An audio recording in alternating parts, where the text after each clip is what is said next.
Hi viewers, நாம் இப்போ பார்க்கக்கூடிய ஒரு மூவியோட நேம் நந்தன். மூவியோட ரிவ்யூத்தை நம்ம பார்க்க போகிறோம். அந்த நந்தன் மூவியில் யார் டைரக்ட் பண்ணுது அப்படின்னு பார்த்தீங்கன்னா சகாப்தன் சரவணன் அவர் தான் டைரக்ட் பண்ணியிருக்கிறாரு. ஆக்டர் பார்த்தீங்கன்னா எம் சசிகுமார், சுருதி பெரியசாமி, சமுத்திரக்கனி லாஸ்ட்டில் ஆஃப் இதுக்கு மேலே மூவிக்கு மேலே அவர் என்ட்ரி கொடுப்பார். என்ன கதை அப்படின்னு பார்க்குறதுக்கு முன்னாடி இது ஜென்ரலாக எல்லா இதுலேயும் பொதுவாக இருக்கக்கூடிய கதை தான் அவர் எடுத்திருக்கிறாரு. வித்தியாசமாக எதுவும் எக்ஸ்ட்ரா எதுவும் ஏட் பண்ணல. நாடகங்கள் இருக்கக்கூடிய கதையை தான் இவர் அப்படியே வச்சுருக்காரு. இன்னும் உண்மை சம்பவம் தழுவி எடுக்கப்பட்ட கதையாக தான் இவர் எழுதியிருக்கிறாரு. உண்மை சம்பவமே இருந்தாலுமே அது ஏற்கனவே ஆல்ரெடி பேசப்பட ஒரு பொருளாக தான் இருக்குது. கதை எடுக்கப்பட்ட சூழலாக தான் இருக்குது. கதை எடுத்த வண்ணமாக தான் இருக்கிறாங்க. அதை பற்றி எப்படி இருந்தாலும் ஒவ்வொரு கதையிலையும் அது கொண்டு வந்துகிட்டே தான் இருக்கிறாங்க. ஸோ இவர் அதை தழுவி தான் எழுதியிருக்கிறாரு. வித்தியாசமாக எதுவும் இந்த கதையில் புதுமையை புகுத்தில் இன்னும் சொல்லலாம். இந்த திரைக்கதைகள் முதல்ல ஸ்டார்டிங்கிலிருந்து இந்த வரைக்கும் ஒரு சுமாராக தான் போனாலுமே அந்தளவுக்கு ஆர்வம் இந்த மாதிரிலாம் அந்த கதையில் இன்னும் எதுவுமே எதிர்பார்த்த அளவுக்கு கொண்டு வரலன்னு சொல்லலாம். ஒரு SC/ST கேஸ்ட்டு, அதாவது பிற்படுத்தப்பட்டோர், அவங்க ஒடுக்கப்படுறது, அந்த பதவியை கிடைத்தாலும் அந்த பதவிக்குரிய உரிமையும் கொடுக்காத பட்சத்தில் அது எப்படி போராடி மீட்டெடுக்கிறது தான் இந்த கதையோட சுவாரஸ்யத்தை காட்டுகிற கதையோட விளக்கமாகவே இருக்குது. அப்படி இந்த கதையில் என்ன இருக்குது அப்படின்னா சும்மா சென்ட்ரலாக சுருக்கமாக போயிடுறாங்க.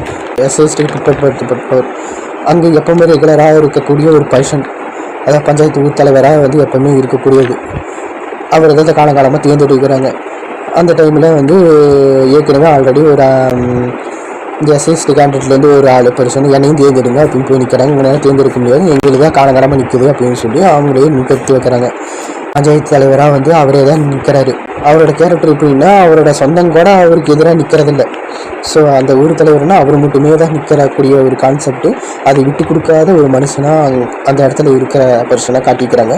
அந்த ஊர் பஞ்சாயத்து தலைவராக காட்டிக்கிறாங்க. பிற்படுத்தப்பட்டவர்களிருந்து ஒருத்தன் போய் எங்கள் இதுலேருந்து ஒரு ஆளை தேர்ந்தெடுங்க, ஒரு டைம்லாம் தேர்ந்தெடுங்க அப்படின்னு கேட்கும்போது அதுக்கு அவங்க புறக்கணிக்கப்பட்டுறாரு.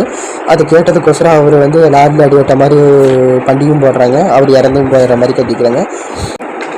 அதுக்கு பின்னாடி அதே மாதிரி என்ன கலெக்டரானதுலேருந்து இது ரிசர்வ் பகுதியாக அறிவிக்கப்படுது.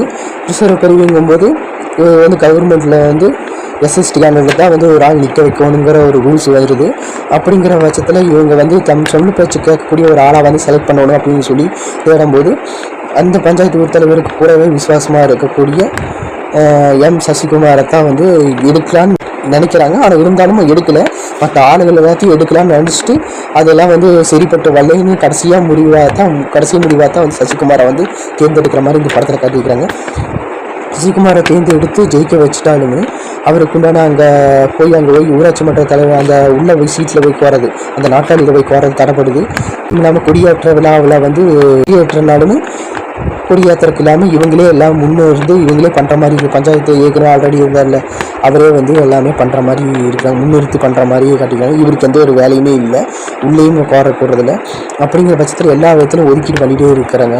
அவர் சசிகுமாரோட அவங்க அம்மா இறந்து போகிற மாதிரி காட்டிக்கிறாங்க. அந்த இறந்ததை சடலத்தை கொண்டு போய் புதைக்கலான்னு போகும்போது அந்த இடத்துக்கு உங்களுக்கு உரிமை இல்லை, இது எங்களோட கேஸ்ட் மட்டும்தான் இல்லை புதைக்கணும் அப்படின்னு சொல்லி அந்த புதைக்கிறதுக்கு இல்லாமல் நிற்கிறாங்க.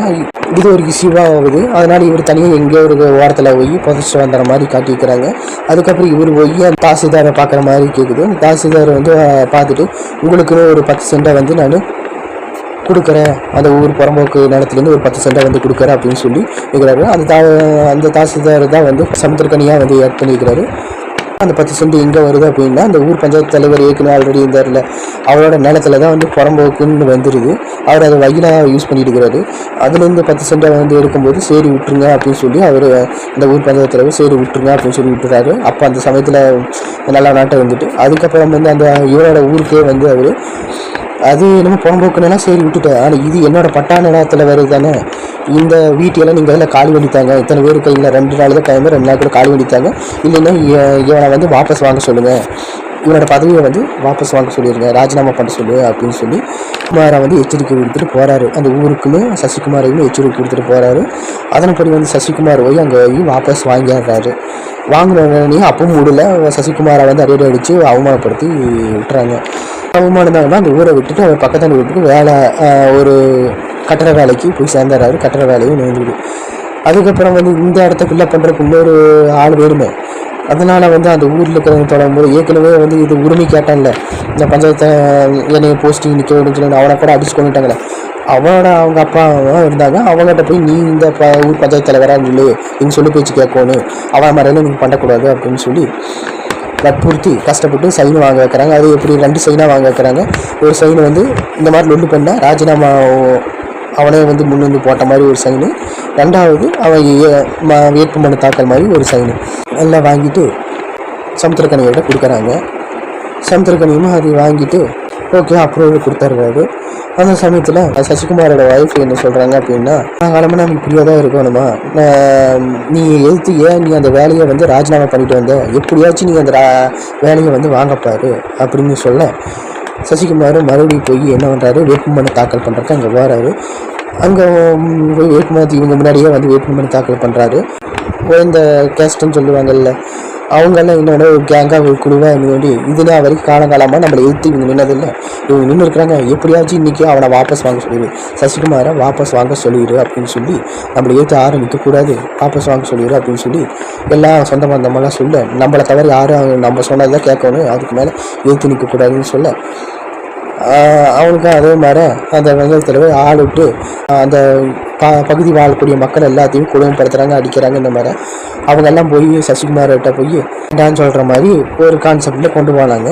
அதுக்கப்புறம் வந்து சரி எப்படி இருந்தாலும் நாம் எவ்வளோ பிரச்சனை பண்ணிக்கிறோம், இவன் எப்படி இருந்தால் கொண்டு வந்து ராஜினாமா பண்ணிடுவா அப்படின்னு அங்கே நின்றுட்டு இருக்கும்போது, அதை தாலுக்கா ஆஃபீஸ் அங்கே நிற்கும்போது அந்த டைமில் சசிகுமார் வரா. அப்படி ஒரு லெட்டரோட வரா, பார்த்தியா நான் போட்ட போடு எப்படித்தானே இருக்குது, அதனால் வந்துட்டான் சைன், நான் போட்ட போடு அப்படி, அதனால தான் சைன் போகிறக்கு வந்துட்டான் பாரு அப்படின்னு சொல்லி நிற்க, அவன் லெட்டரை கொண்டு வந்து சமுத்திரக்கனிக்கு கொடுக்க, சமுத்திரக்கனி என்னடா கனி காலங்காலமாக உங்களை முடிச்சுட்டே தான் இருப்பாங்க, நீங்களும் அவனுக்கு அடிமை தொழில் பண்ணிகிட்டே தான் இருப்பீங்களா, ஒரு தடவை கூட எதிர்த்து நிற்க மாட்டீங்களா அப்படின்னு சொல்லும்போது இவங்கெல்லாம் வந்து ஓடிட்டம் பண்ணுற ஆரம்பிச்சாங்க. சார் உங்களோட வேலை என்ன, அவன் வாபஸ் வாங்கினா வாபஸ் ஏற்றுக்கணும், தாக்கல் பண்ணால் மனு தாக்கல் ஏற்றுக்கணும், அதுக்கு நான் உரிமை கொடுக்கணும், நீங்கள் இந்த ரூல்ஸ் எல்லாம் பேசக்கூடாது, இப்போ அவன் வாபஸ் வாங்க வைக்கிறான் வாபஸ் வாங்கன்னு சொல்லி எல்லாமே சத்தம் போட, அந்த அவர் வந்து சமுத்திரக்கனி அந்த சீட்டை வாங்கி படித்து பார்க்காம ஒரு சீலை போட்டுறாரு.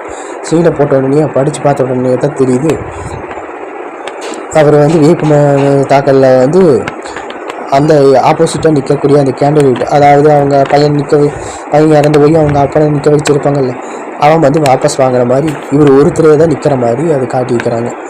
எல்லாருமே அவங்க ஆச்சரியப்படுற மாதிரி இருக்குது.